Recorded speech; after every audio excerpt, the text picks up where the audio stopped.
ज्यांना विजय मिळतो तेव्हा EVM चांगलं असतं, ज्यांना विजय मिळतो त्याला निवडणूक आयोग चांगला असतं, ज्यांना विजय जेव्हा मिळतो तेव्हा हायकोर्ट सुप्रीम कोर्ट देखील चांगलं असतं. पण जेव्हा पराभूत होतात तेव्हा मग EVM खराब, EVMमध्ये दोष, याद्यांमध्ये दोष, निवडणूक आयोगावर आरोप आणि आमच्यावर आरोप. दुसरा त्यांना काय धंदा उरलेला आहे? त्यांना आता काय काम उरलं आहे का? विधानसभेचा विरोधी पक्ष नेता मिळवण्यासाठी जेवढे आमदार लागतात तेवढे आमदार देखील ते मिळवू शकले नाही. यावरून महाराष्ट्रातल्या जनतेने त्यांची जागा दाखवून दिलेली आहे आणि या महायुतीच्या फील्डवर काम करणाऱ्या सर्व शिलेदारांना विजयी केलेला आहे. घरी बसणाऱ्यांना कायमचं घरी बसवलेलं आहे. जरांगे पाटलांनी आजपासून पुन्हा एकदा उपोषण सुरू केलेलं आहे. ओबीसीतून मराठ्यांना आरक्षण मिळालं पाहिजे अशी मागणी. खरं म्हणजे मराठा समाजाच्या बाबतीमध्ये सरकारची भूमिका अगदी पहिल्या दिवसापासून जी होती आजही आहे, उद्याही आहे. महायुतीच्या काळामध्ये मराठा समाजासाठी एवढ्या योजना आम्ही सुरू केल्या. मराठा समाजासाठी 10% आरक्षण ओबीसी किंवा अन्य कुठल्याही समाजाचं कमी न करता दिलं. विशेष अधिवेशन घेऊन दिलं आणि देवेंद्रजी जेव्हा मुख्यमंत्री होते तेव्हा देखील त्यावेळेस त्यांनी निर्णय घेतला होता. मी मुख्यमंत्री असताना देवेंद्रजी, अजितदादा, आम्ही सर्वांनी मिळून 10% आरक्षण मराठा समाजाला देण्याचा निर्णय घेतला आणि म्हणून या ठिकाणी आज आम्ही दिलेलं आरक्षण महाविकास आघाडी टिकवू शकली नाही, हे त्यांचं दुर्दैव आहे. आणि म्हणून आम्ही मराठा समाजाच्या बरोबर आहोत. कायम त्यांच्या ज्या योजना आहेत त्या योजना कायम सुरू राहतील आणि जे 10% आरक्षण त्यांना मिळाले त्या देखील आरक्षणावर रद्द करावं म्हणून महाविकास आघाडीतलेच काही लोक कोर्टात गेले, हे दुर्दैव आहे. आणि म्हणून दिलेलं आरक्षण टिकलं पाहिजे आणि ओबीसी समाजाच्या किंबहुना इतर समाजाचं कुणाचंही आम्ही पहिल्यापासून आमची भूमिका ठाम आहे. मराठा समाजाला आरक्षण देताना, मराठा समाजाला योजनांचा लाभ देताना, मराठा समाजाचा उत्कर्ष प्रगती करत असताना इतर कुठल्याही समाजावर अन्याय होणार नाही. अक्षय शिंदे यांनी बलात्कार केला नाही, त्यांचा एन्काउंटर केला बलात्कारांना वाचवण्यासाठी, असे जितेंद्र आव्हाडांनी टीका केली. त्या बाबतीमध्ये गृह विभाग तपास करतोय. न्यायालयीन प्रक्रिया सुरू आहे. न्यायप्रविष्ट बाब आहे, त्यामुळे मी त्याच्यावर महिलांना अर्ध तिकीट केल्यानंतर एसटी तोट्यात आली असा दावा केला जात होता. मात्र आता एसटी तोट्यात आहे असं सांगून दरवाढ केली. अरे बाबा, आता तुम्ही बघा की जी काही दरवाढ किती वर्षानंतर झालेली आहे. शेवटी एसटीमध्ये कुणाला प्रवास करायचा आहे? सर्वसामान्य लोकांना. आणि म्हणून एसटीला देखील प्रवास करणाऱ्या प्रवाशांना चांगल्या सोयीसुविधा मिळाल्या पाहिजे, ही भूमिका सरकारची आहे. कुठल्याही प्रकारचं सर्वसामान्यांवर अन्याय होईल असं कुठलंही काम सरकार करणार. दावोसवरून देखील मोठी टीका केली होती. काल शरद पवारांनी देखील कोल्हापुरात टीका केली होती. दावोसमध्ये जाऊन ते दिखावा होता, केवळ दिखावा होता. महाराष्ट्रातल्याच उद्योजकांना तिकडे नेऊन हे बघा, मी आपल्याला एवढंच सांगतो, दावोसमध्ये मुख्यमंत्री देवेंद्र फडणवीसजी आणि उद्योग मंत्री उदय सामंत या दोघांच्या मार्गदर्शनाखाली या वर्षी अतिशय विक्रमी करारनामे झालेले आहेत. 15 लाख करोडपेक्षा जास्तीचे करारनामे झाले आणि लाखो लोकांना रोजगार मिळणार आहे. त्यामुळे विरोधकांना साहजिक आहे हे चांगलं झालेलं बघायला आवडत नाही. मलाही आठवतं, मी जेव्हा दावोसला गेलो तेव्हा 7.5 लाख कोटींचे करार दोन्ही वेळेत झाले आणि त्याची अंमलबजावणी 70 ते 80% झाली. म्हणजे करारनामे यापूर्वी कसे होत होते ते तुम्हाला माहीत आहेत. करारनामे कसे व्हायचे आणि त्याची अंमलबजावणी कशी व्हायची. परंतु महायुतीच्या काळात मागच्या 2.5 वर्षात लाखो लोकांना रोजगारही मिळाला, उद्योगही आले, परदेशी गुंतवणूक देखील आली. आता आपल्याला सांगतो मी, एकूण परदेशी गुंतवणुकीपैकी, देशातल्या एकूण परदेशी गुंतवणुकीपैकी फक्त एकट्या महाराष्ट्रामध्ये 52% परदेशी गुंतवणूक आहे. त्यामुळे महाराष्ट्र हे आता इंडस्ट्री फ्रेंडली स्टेट झालेलं आहे. कारण महाराष्ट्राकडं उद्योग आकर्षित होत आहेत, लोकांना काम मिळतं आहे, हे लोकांना बघवत नाही.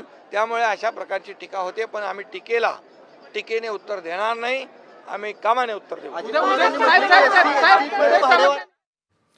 आणि फक्त आता उपमुख्यमंत्री एकनाथ शिंदेनी आरक्षणाबाबत एक महत्त्वाचं भाष्य केलेलं आहे. पुढे आता आपण पुढच्या बातमीकडे. लाडक्या बहिणींसंदर्भातील ही बातमी आहे. लाडक्या बहिणींनो, फटाफट आपलं बँक अकाउंट चेक करा, कारण राज्य सरकारनं आपला शब्द पाळलाय. जानेवारी महिन्याचे 1,500 रुपये लाडक्या बहिणींच्या खात्यात जमा झालेले आहेत. 1,10,00,000 लाभार्थी महिलांच्या खात्यात सन्मान निधी जमा झालाय. हा 7वा हप्ता आहे. 26 जानेवारीपर्यंत सर्व लाभार्थ्यांच्या खात्यात निधी जमा होणार असल्याची माहिती मंत्री आदिती तटकरेंनी दिली आहे. मुख्यमंत्री माझी लाडकी बहीण योजनेच्या जानेवारीच्या म्हणजेच 7व्या हप्त्याची रक्कम लाभार्थी महिलांच्या खात्यात जमा व्हायला सुरुवात झाली आहे. म्हणजे आतापर्यंत एका लाभार्थी महिलेला 10,500 रुपयांची रक्कम मिळाली.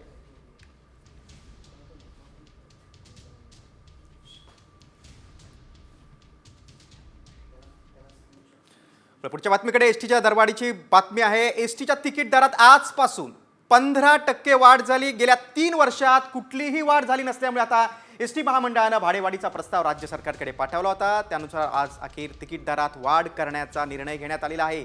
त्यामुळे एसटीचा प्रवास आजपासून महागलाय. 15% भाडेवाढ आहे.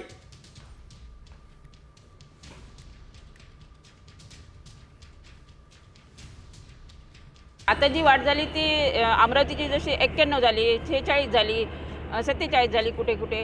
तर ही जी चिल्लर देण्याची आम्हाला चिल्लर सुटे पैसे देण्याची अडचण निर्माण झालेली आहे.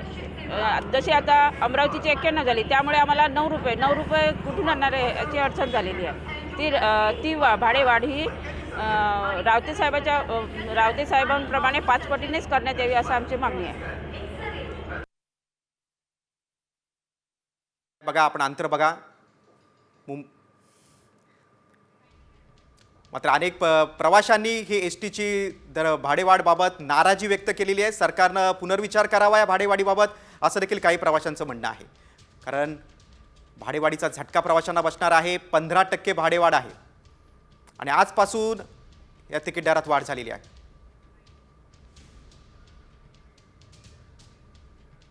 14.95% भाडेवाढ ही एसटीची झालेली आहे आणि ती अपरिहार्य आहे. कारण गेले 3 वर्ष ही भाडेवाढ झाली नव्हती आणि काल ही भाडेवाढ झालेली आहे. कारण 3 कोटी रुपये दर दिवसाचा तोटा एसटी महामंडळाला होत होता. एसटी चालवणं कठीण होत होतं, अशी परिस्थिती निर्माण झाली होती. कर्मचाऱ्यांचा पगार देण्याचे सुद्धा पैसे एसटी महामंडळाकडे नसायचे. प्रत्येक गोष्टीसाठी शासनाकडे हा हात आम्हाला पुढे करायला लागायचा.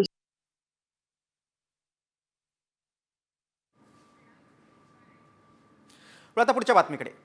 बातमी आहे ममता कुलकर्णीबाबत. 90च्या दशकातील प्रसिद्ध अभिनेत्री जिनं आपल्या सौंदर्यानं प्रेक्षकांना घायल केलं होतं, त्या अभिनेत्री ममता कुलकर्णीनं संन्यास घेतलाय.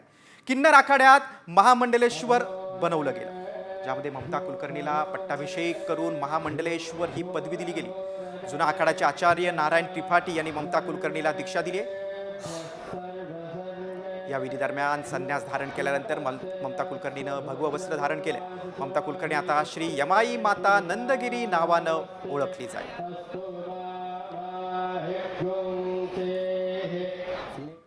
आज मुझे महाशक्ति ने आदेश दिया कि मुझे ये चुनना है लक्ष्मी नारायण त्रिपाठी जी को, बिकॉज वो साक्षात अर्धनारेश्वर के स्वरूप है. और इससे बड़ी मेरे लिए क्या उपाधि हो सकती है कि एक अर्धनारेश्वर के हाथ मेरा पट्टा अभिषेक हो रहा है.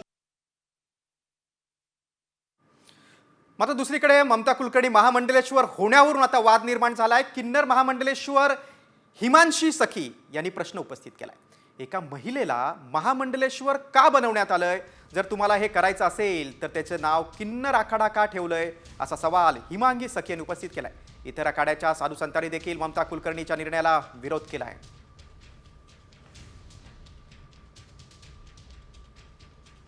ममता कुलकर्णी जैसी फिल्म स्टार जिनका संबंध डी कंपनी के साथ है, जो ड्रग्स के आरोप में जेल में भी गई हैं, उसके बावजूद आप उन्हें दीक्षा देते हैं और उन्हें महामंडलेश्वर के पद पे बिठाते हैं विदाउट कोई शिक्षा दिए किसी को आप दीक्षा दे के महामंडलेश्वर जैसे इतने बड़े पद पे आसीन कर देते हैं, समाज को आप क्या दे रहे हैं? कौन सा गुरु समाज को दे रहे हैं आप? ये मैं जानना चाहता हूं। पुढच्या बातमीकडे, सैफ अली खान हल्ल्या प्रकरणात आता दररोज अगदी नवीन नवीन खुलासे होत आहेत. आतापर्यंत एका आरोपीभोवती फिरत असलेला हा तपास आता आणखी व्यापक होणार आहे. कारण सैफ अली खानचा हल्लेखोर एकटा नव्हता अशी माहिती आता समोर आली आहे. तर सैफच्या घरातून पोलिसांना तब्बल 200 बोटांचे ठसे मिळालेत.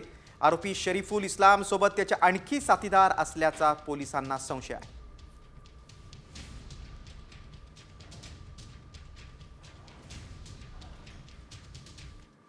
बातम्या मुंबईतून. मुंबईत मेट्रो सिनेमा ते आझाद मैदानादरम्यान जनआक्रोश मोर्चा काढण्यात आला. सरपंच संतोष देशमुखांच्या आरोपींना फाशीची शिक्षा देण्याच्या मागणीसाठी राज्यभरात जनआक्रोश मोर्चे काढण्यात आलेले आहेत. विविध जिल्ह्यात आतापर्यंत जनआक्रोश मोर्चे निघाले आणि आज मुंबईतही निघालेल्या जनआक्रोश मोर्चात हजारो नागरिक सहभागी झाले होते. संतोष देशमुख यांचे भाऊ धनंजय देशमुख, मुलगी वैभवी देशमुख, मुलगा विराज देशमुख या मोर्चात सहभागी झाले होते. यापूर्वी बीड, लातूर, जालना, छत्रपती संभाजीनगर इथे जनआक्रोश मोर्चे निघाले होते आणि आज मुंबईत मोर्चा निघाला.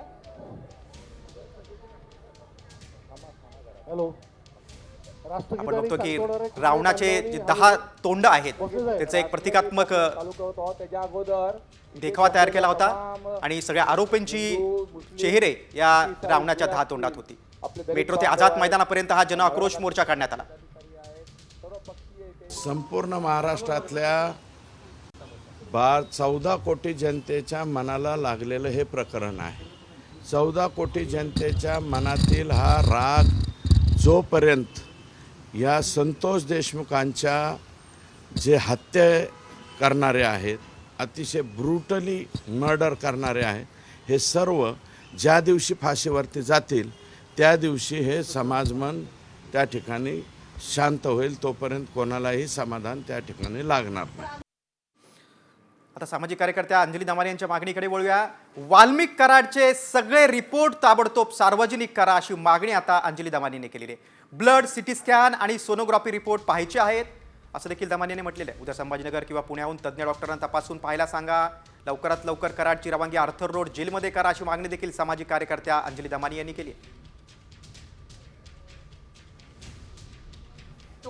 सगळे त्यांचे रिपोर्ट्समध्ये ब्लड टेस्टचे रिपोर्ट्स असो, सीटी स्कॅनचे असो किंवा जे म्हणतात ना त्यांना स्लीप ॲपनिया आहे तर त्याचे रिपोर्ट सुद्धा देण्यात यावे. आणि त्या व्यतिरिक्त त्यांचा कालचं सोनोग्राफी जर केली असेल तर त्याचा रिपोर्ट सुद्धा आता सार्वजनिक करायला हवा. आणि खरं तर ज्या मिनिटाला ते योग्य असतील आणि अगदी व्यवस्थित निघतील, कारण माझी खात्री आहे की त्यांना काहीही झालेलं नाहीये, तर त्यांना ताबडतोब आर्थर रोडमध्ये हलवण्यात यावं. आता बातमी येते ठाण्यातून. ठाण्यात शिक्षकी पेशाला काळीमा फासणारी घटना घडली आहे. एका शाळेच्या संस्थाचालक आणि मुख्याध्यापकांनी शाळेतील शिक्षकांचा विनयभंग केल्याचा धक्कादायक प्रकार समोर आला. ठाण्याच्या वागळे इस्टेट परिसरात ही घटना घडली आहे. या प्रकरणाची माहिती मनसे कार्यकर्त्यांना मिळताच त्यांनी संस्थाचालक आणि मुख्याध्यापकांना चोप दिली. त्यानंतर पोलीस ठाण्यात तक्रार दाखल केली असता संस्थाचालकावर गुन्हा दाखल करण्याची प्रक्रिया सुरू झाली.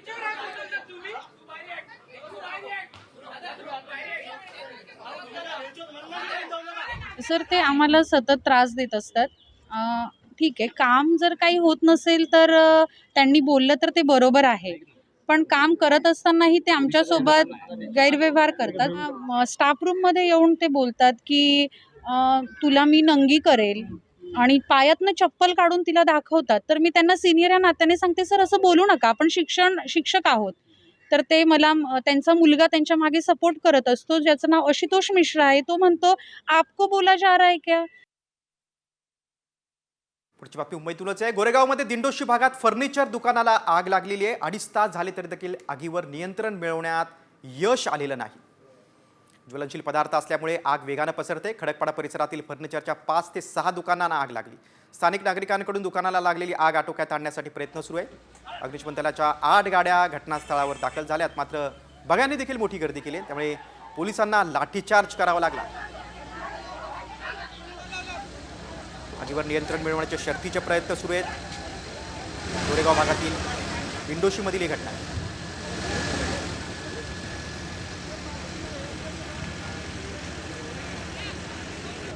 फर्निचर मार्केटला ही आग लागलेली आहे. त्वरित अग्निशमन दलाच्या जवानांनी घटनास्थळी धाव घेतली. आता ही आग इतरत्र पसरू नये, नागरी वस्तीपर्यंत जाऊ नये याचा प्रयत्न आता जवान करतायत.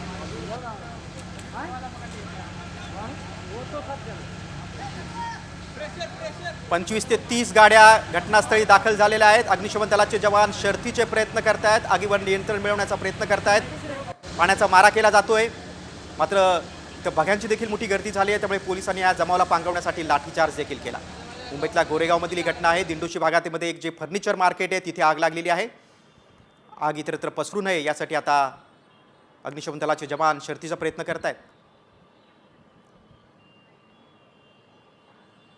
पूर्वेकडील दिंडोशी परिसरातील खडकपाडा परिसरामध्ये फर्निचर मार्केटला सकाळी 11:30 वाजण्याच्या सुमारास आग लागल्याची दुर्घटना घडलेली आहे. स्थानिक दुकानदारांकडून या ठिकाणचा जो माल आहे तो माल आणि स्थानिक दुकानदारांना बाहेर काढण्याचं काम या ठिकाणी करण्यात आलं आणि यानंतर जे आहे ते मुंबई अग्निशमन दलाच्या जवळपास 25पेक्षा अधिक गाड्या ज्या आहेत त्या या ठिकाणी आग विझवण्यासाठी आलेल्या आहेत. तब्बल 3 तास उलटून गेलेले आहे, मात्र अद्यापही या ठिकाणी आग जर पाहिलं तर आग धुमसत आहे आणि मुंबई अग्निशमन दलाचे जवान जे आहेत अगदी युद्ध पातळीवर या ठिकाणी आग विझवण्याचं काम करताना आपल्याला पाहायला मिळत आहे. मुंबईचं जे दिंडोशी परिसरातील जे खडकपाडा येथील फर्निचर मार्केट आहे हे मार्केट जे आहे ते मोठ्या प्रमाणावर या परिसरामध्ये पसरलेलं आणि साधारणपणे सकाळी लागलेली ही जी आग होती या आगीमध्ये तब्बल 70पेक्षा अधिक दुकानं जी आहेत ती जळून खाक झालेली आहे आणि या दुकानांमध्ये असणारं जे फर्निचर आहे हे मोठ्या प्रमाणावर जळून खाक झाल्यामुळे दुकानदारांचं मोठ्या प्रमाणावर आर्थिक नुकसान देखील झाल्याचं या ठिकाणी आपल्याला पाहायला मिळते आणि ही आग नेमकी कशामुळे लागली हे मात्र अद्याप स्पष्ट झालेलं नाही. या आगीमध्ये सुदैवाने कोणतीही जीवितहानी देखील झालेली नाही आहे. कॅमेरा पर्सन महेंद्र समी, संजय गडदे, साम टीव्ही न्यूज, मुंबई.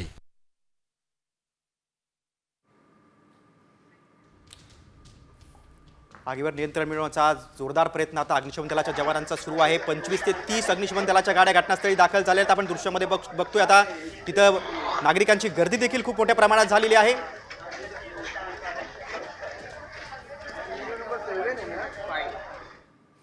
मुंबईनंतर पुढची बातमी आता बुलढाणा जिल्ह्यातून. दूषित पाण्यामुळे लोकांना टक्कल पडतंय आणि शेगाव आणि नांदुरा तालुक्यातल्या टक्कल पडणाऱ्या रुग्णांची संख्या आता 200च्या वरती गेलेली आहे. याच पार्श्वभूमीवर आता शेगावच्या माटर गावामध्ये पाणी न वापरण्याचं आवाहन करण्यात आलेलं आहे. गावातलं पाणी पिण्यासाठी किंवा कोणत्याही कारणासाठी वापरू नका अशी दवंडी आता पिटण्यात येते. माटर गावच्या ग्रामस्थांना ग्रामपंचायतीकडून टँकरनं पाणी पुरवठा केला जाणार आहे. दिवसापासून तालुक्यामध्ये जसं केस गळतीचं प्रकरण चालू आहे तर आपल्या इथे पण 19 केसेस झाल्या या ठिकाणी. आपल्या पाण्याच्या स्रोतामध्ये नायट्रेटचं प्रमाण जास्त आहे. ते त्यांच्या असं सूचना आहे की तुम्ही टँकरनं पाणी गावाला पाणी पुरवठा करा. तर त्या अनुषंगानं आपण आता गेल्या 2 दिवसाआधी 21 तारखेला आपली ग्रामपंचायतीची मासिक सभा झाली. त्या सभेमध्ये आपण टँकरनं पाणी पुरवठा करण्यासंबंधी चर्चा करून त्याला मंजुरासुद्धा घेतली. लांब पल्ल्याच्या एक्सप्रेसमध्ये चहा पिताय तर सावधान. ही बातमी जरूर बघा, कारण ही बातमी पाहिल्यानंतर तुम्हाला धक्का बसेल. एक्सप्रेसमध्ये चहा पिताना 10 वेळा विचार करा, कारण चहा विक्रेते काय प्रताप करतात याचा एक धक्कादायक व्हिडिओ व्हायरल होतोय. एक्सप्रेसच्या टॉयलेटमध्ये जेट स्प्रेच्या पाण्यानं हा विक्रेता चहाची किटली धुताना दिसतोय. टॉयलेटमध्ये वापरल्या जाणाऱ्या पाईपमधून तो किटली धुतोय. हा किळसवाणा घाणेरडा प्रकार एका प्रवाशानं आपल्या कॅमेऱ्यात चित्रित केलाय. प्रवाशाने मात्र या व्हायरल व्हिडिओवर आपला संताप व्यक्त केलेला बघू शकता तुम्ही. रेल्वेच्या टॉयलेटमध्ये चहा विक्रेता कुठल्या पाण्यानं त्याची जी किटली आहे ती धुतोय बघा.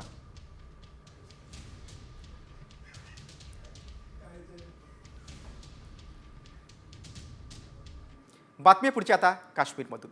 जम्मू काश्मीरच्या नागरिकांची वंदे भारतची प्रतीक्षा आता संपलेली आहे, कारण लवकरच कटरा बारामुल्ला मार्गावर वंदे भारत एक्सप्रेस धावणार आहे. या ट्रेनची चाचणी आता पूर्ण झाली आहे. जगातला सर्वात उंच रेल्वे पूल असणाऱ्या चिना ब्रिजवरून वंदे भारत धावली. तसंच भारतातल्या पहिल्या केबल स्टेट रेल्वे ब्रिजवर देखील वंदे भारतची चाचणी घेण्यात आलेली आहे. पुढच्या महिन्यापासून ही वंदे भारत धावताना दिसेल. पंतप्रधान नरेंद्र मोदी या ट्रेनला हिरवा झेंडा दाखवतील.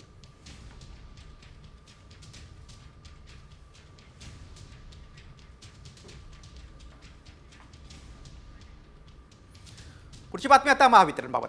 ग्राहकांना वीज दरवाढीचा शॉक बसणार आहे, कारण तूट भरून काढण्यासाठी महावितरणनं आता वीज दरवाढीचा प्रस्ताव सादर केलाय. गेल्या 3 वर्षात महावितरणची तूट ही 20,000 कोटींवर पोहोचली. त्यामुळे ही तूट वीज दरवाढीतून भरून काढली जाणार आहे. कमी वीज वापर असलेल्या घरगुती ग्राहकांना काहीसा दिलासा मिळणार आहे, मात्र मध्यमवर्गीय तसंच औद्योगिक ग्राहकांना मात्र वीज दरवाढीचा शॉक बसणार आहे.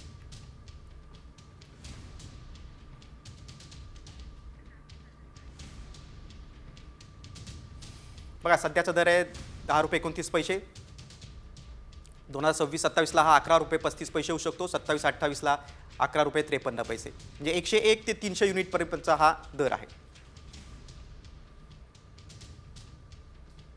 301 ते 500 युनिट तुम्ही वापरत असाल तर सध्याचा दर आहे 14.44 रुपये, 25-26चा दर 15.49 रुपये, पुढच्या वर्षी तो 15.37 रुपये, तर 27-28 मध्ये तो 15.58 होईल.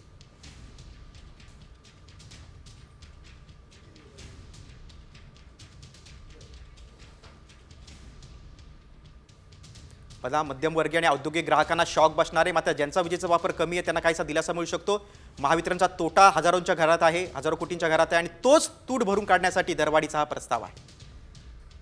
विजेच्या दरात 3 वर्षानंतर आता कपात प्रस्तावित आहे.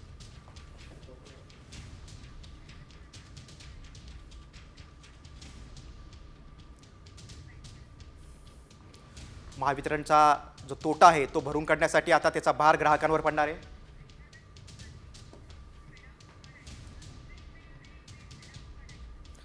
वळल्यानंतर पुढच्या बातमीकडे. ब्लँकेट खरेदी करताना बालाजी तांदळे यांचा हा व्हिडिओ आहे. बघा, एक महत्त्वाची बातमी आहे. सरपंच हत्या प्रकरणातील आरोपी, सरपंच हत्येतील आरोपी मदत केल्याचा आरोप. बालाजी तांदळेवर सरपंचाच्या हत्येमध्ये मदत केल्याचा आरोप आहे. आणि बघा, त्या संदर्भातील ही महत्त्वाची बातमी की ब्लँकेट खरेदी करताना बालाजी तांदळेचा हा व्हिडिओ आता समोर आलेला आहे. बीड सरपंच हत्या प्रकरणातील ही आणखीन एक बातमी आहे. बालाजी तांदळे याच्यावर आरोप आहे की त्यांनी या हत्येसाठी मदत केली होती आणि ब्लँकेट खरेदी करतानाचा त्याचा व्हिडिओ आता समोर आलेला आहे. जर तसा तपास पुढे जातोय तसंच धक्कादायक माहिती आता समोर येते. हाच तो बालाजी तांदळे आहे ज्यांनी बीडमधील मस्साजोगच्या सरपंच हत्या प्रकरणात आरोपींना मदत केली होती आणि त्याचा एक व्हिडिओ आता समोर आलेला आहे.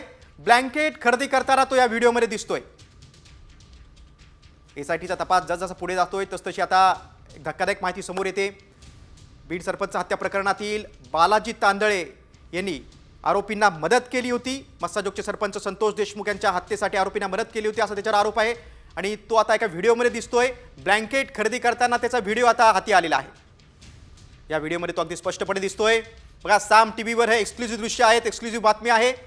बीड सरपंच हत्या प्रकरणातील बालाजी तांदळेचा व्हिडिओ साम टीव्हीच्या हाती लागलेला आहे. विशेष तपास पथकाचा तपास आहे तो आता अधिक पुढे जातोय. तसतसं अधिक माहिती आरोपींपर्यंत पोहोचते. ब्लँकेट खरेदी करतानाचा व्हिडिओ आता बालाजी तांदळेचा पुढे आलेला आहे.